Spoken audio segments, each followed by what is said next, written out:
Gubernur Jawa Barat Deddy Mulyadi menegaskan sikapnya yang tegas terhadap pengelolaan keuangan daerah.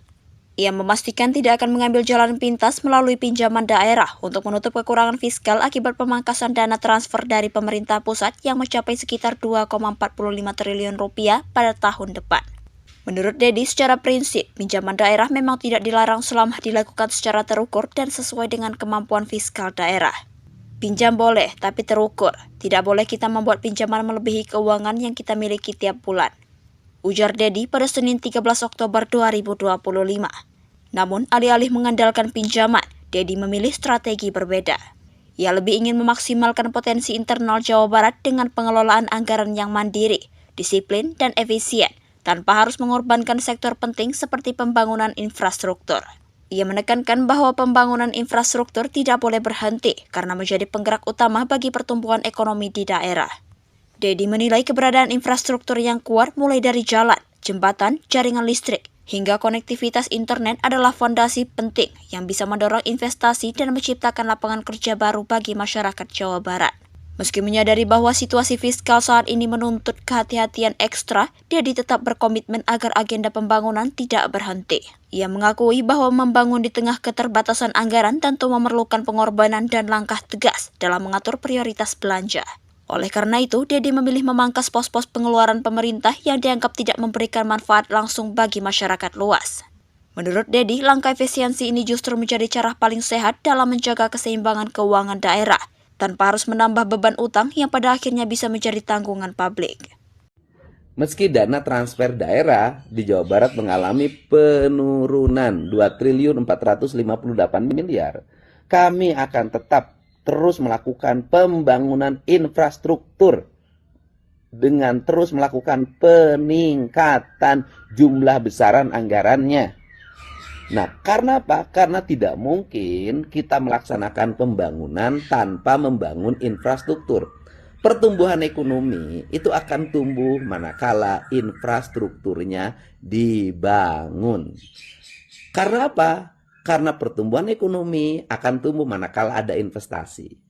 Investasi akan tumbuh manakala pemerintah menyiapkan jaringan infrastruktur, nyiapin jalan, nyiapin jembatan, nyiapin jaringan irigasi, nyiapin jaringan bendungan, konektivitas listrik, konektivitas internet.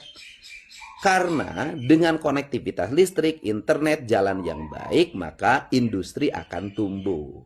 Nah, kalau industri akan tumbuh, maka lapangan kerja akan tumbuh. Kalau lapangan kerja akan tumbuh, maka orang akan mendapat pendapatan yang pasti dalam setiap bulan.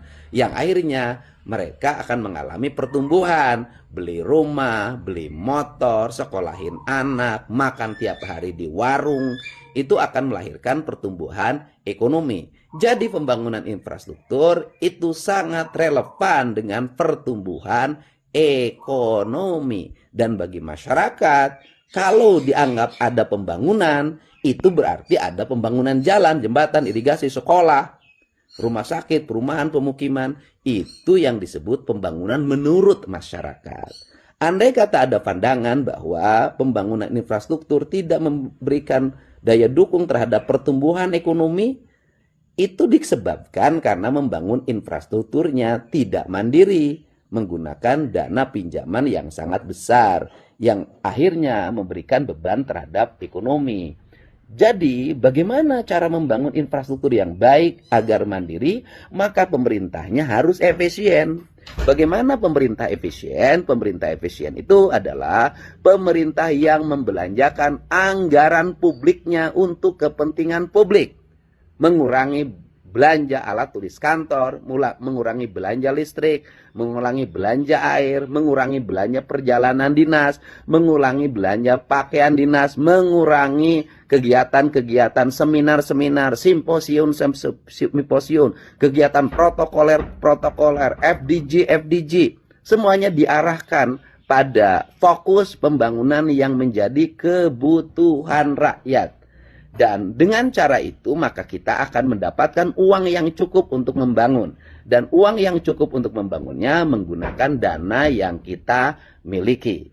Nah, pinjam boleh, tapi terukur. Terukur berdasarkan kemampuan yang kita miliki. Tidak boleh kita membuat pinjaman melebihi keuangan yang kita miliki tiap bulan. Atau dalam bahasa sederhananya, tidak boleh lebih besar pasak daripada tiang. Tetapi saya di Provinsi Jawa Barat, meskipun saya ditawari untuk mendapatkan pinjaman, saya menolak. Karena apa? Karena saya ingin tetap membangun dengan menggunakan dana yang dimiliki di Provinsi Jawa Barat meskipun dananya mengalami pengurangan. Dengan cara apa?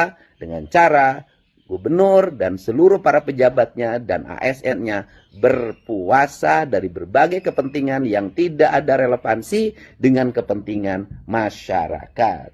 Untuk itu, pada seluruh rakyat Jawa Barat, mohon doanya bahwa kami akan terus bekerja melayani masyarakat dan kami akan melakukan upaya-upaya extra efisien. Dan kemudian, kalau ada saran agar pemerintah kreatif dalam mencari pendapatan-pendapatan baru, seringkali pendapatan-pendapatan baru malah nanti membebani masyarakat. Saya tidak memilih mencari pendapatan baru yang membebani masyarakat. Saya lebih memilih melakukan efisiensi terhadap belanja pemerintah Provinsi Jawa Barat. Untuk itu saya mengucapkan terima kasih pada semuanya. Mari kita terus bersemangat membangun apa yang menjadi kebutuhan dasar masyarakat. Pemerintah harus hadir untuk kepentingan masyarakat. Dan kalau ada yang bertanya, apakah pemerintah bertanggung jawab terhadap pendidikan dan kesehatan? Pemerintah Provinsi Jawa Barat bertanggung jawab terhadap pendidikan dan kesehatan. Kita sudah layani kesehatan, perlindungan terhadap masyarakat, terutama masyarakat miskin, dengan berbagai fasilitas yang disiapkan oleh Provinsi Jawa Barat, baik fasilitas BPJS maupun fasilitas skema bantuan sosial lainnya.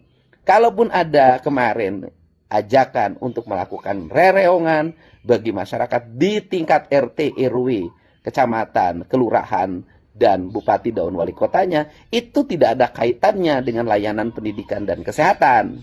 Itu karena apa? Itu hanya sebagai belanja penunjang. Belanja penunjangnya bagaimana? Ke rumah sakitnya sudah dibayar oleh pemerintah, tetapi dia tidak punya ongkos menuju rumah sakitnya.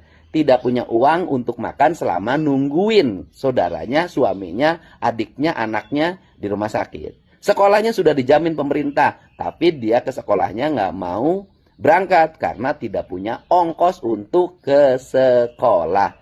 Tidak punya baju seragam untuk ke sekolah. Walaupun sekarang seragamnya juga sudah disiapkan oleh pemerintah provinsi.